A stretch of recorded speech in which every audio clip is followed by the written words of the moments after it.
A simple game of hide-and-seek leads the children into the adventure of their lives.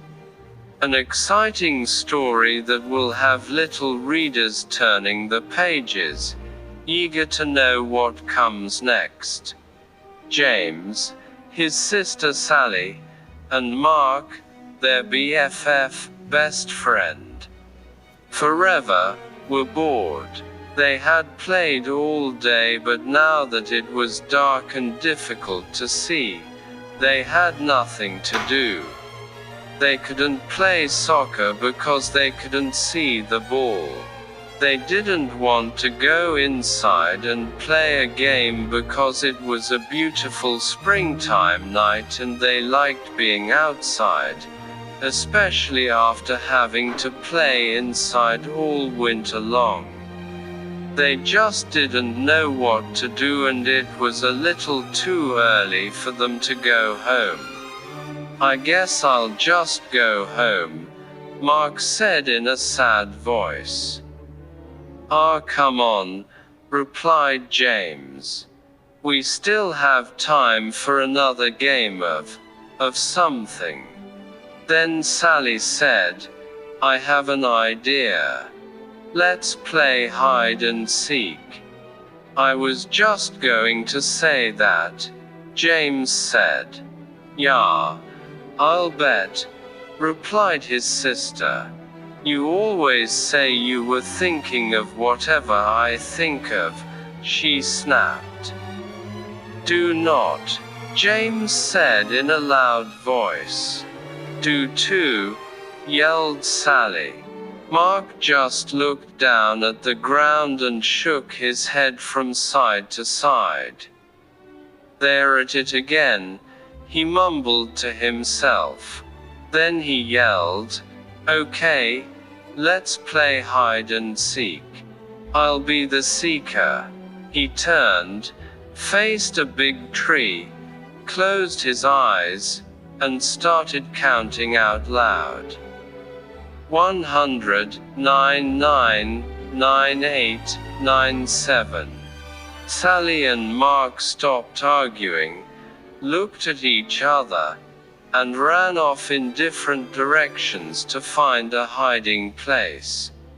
In the distance they could still hear Mark counting, 4, 3, 2, 1. "Ready or not, here I come." Then he turned and began looking for places where they could be hiding. Finding Sally was easy.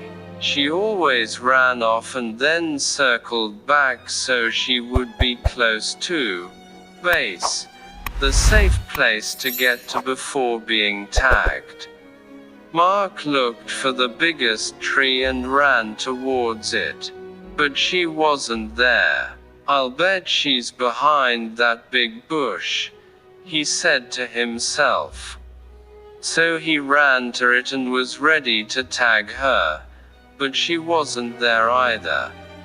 As he turned around, he saw James running towards base, and darted after him.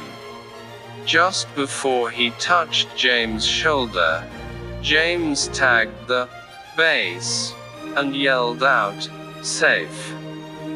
"Did you get Sally yet?" James asked. "No," said Mark. "I haven't been able to find her and it's getting late and we need to be heading home." So both boys yelled out, "Come on out, Sally, it's late." But there was no reply. Not even a little snicker from somewhere in the darkness. They yelled again, "Come on out, Sally, it's late." Still there was no reply from Sally. They began to worry and started searching for her. As they walked around the area they called out, "Sally, come on, we give up. You're safe." But no matter where they looked, or how much they called out, Sally didn't answer. It was as if she disappeared. Sally was wondering what had happened. All she could remember was crawling under the big trunk of a fallen tree to hide. Now, as she looked up, she saw several stars through a small hole above her head. She had fallen into a hole when she crawled under the tree trunk. "Help!" she yelled and heard her voice echo throughout what must have been a cave. "Help! Help! Help! Help! Did you hear that, James?" Mark said excitedly. "Sally just yelled for help."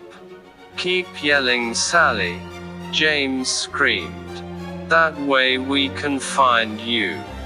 Sally heard her brother and kept screaming. After a short while the boys were standing next to the big tree trunk. "Hey, are you stuck under this tree?" asked James. "Kind of," Sally yelled. "When I crawled under it to hide, I fell into a cave. Please help me, I'm scared. It's dark and I can't get out." Mark said, "James, you stay with Sally and I will go get my dad." Then he dashed off into the darkness. "Don't be scared," James said. "I am right here with you." "No, you're not," Sally sobbed. "You're up there and I'm down here." As Sally turned in the darkness of the cave, she bumped into something, screamed, and began to cry. "What's wrong?" James yelled. "There's something down here with me," Sally replied in a shaky voice. Just then, Mark and his dad came running through the woods. Mark's father knelt down and asked Sally if she was okay. He could hear her crying and sobbing. "Sally, are you hurt?" he asked. "No," she said. "But I'm scared and there is something down here with me." "Stand back, Sally. I am lowering a rope and will be down with you in a second." Mark's dad tied the rope to the tree, found the hole under the tree trunk, wiggled a bit, and lowered himself into the cave. Sally could see him coming down the rope and stopped crying. Not only was he there, but the cave became brighter from the beam of his flashlight as it danced across the cave's floor and walls. As he reached the floor of the cave, he shone the light on Sally and gave her a big hug. "Don't be frightened," he said. "I'll have you out of here in no time." Then he shone the light around and saw that she had fallen into a small cave. And very close to her, in the middle of the cave, was something wrapped in layers of old blankets. "Mark, James, there's something down here. I am going to tie it to the rope and I want you to pull it out." "Okay," they replied. The boys pulled out the object, untied it, and let the loose end of the rope fall back into the cave. The cave wasn't deep and Mark's dad boosted Sally over his head so she could crawl out. He then grabbed the rope and with a little jump, was able to grab the opening and pull himself out. "Let's go back to my house for a cup of hot tea. I'll call your parents so they aren't worried, and we'll see what treasure Sally found," he said. When they got to Mark's house, They sipped their tea and began unwrapping the treasure. They carefully peeled off layers of old blankets and cloth to reveal a wooden box. They slowly opened it and stared in amazement. "Oh my," Sally said in disbelief. "I don't believe what I am seeing." The boys and Mark's father just stared. Inside the box were jewels of every color you could imagine. There were diamonds, rubies, sapphires, and emeralds of all shapes and sizes. Intermixed they could see several gold coins and strands of pearls. "We're rich," the boys screamed. "Not quite," interrupted Mark's father. "Someone could have lost this, and I don't think you should plan on spending any of it until we find out a little more. Besides, Sally found it. I'll share it," Sally said happily. "That's nice, Sally," replied Mark's dad. "But the right thing to do is contact the authorities." The next day, the four of them and Sally's mother drove to the police station, explained what had happened, and gave the treasure to the police to hold while they conducted their investigation.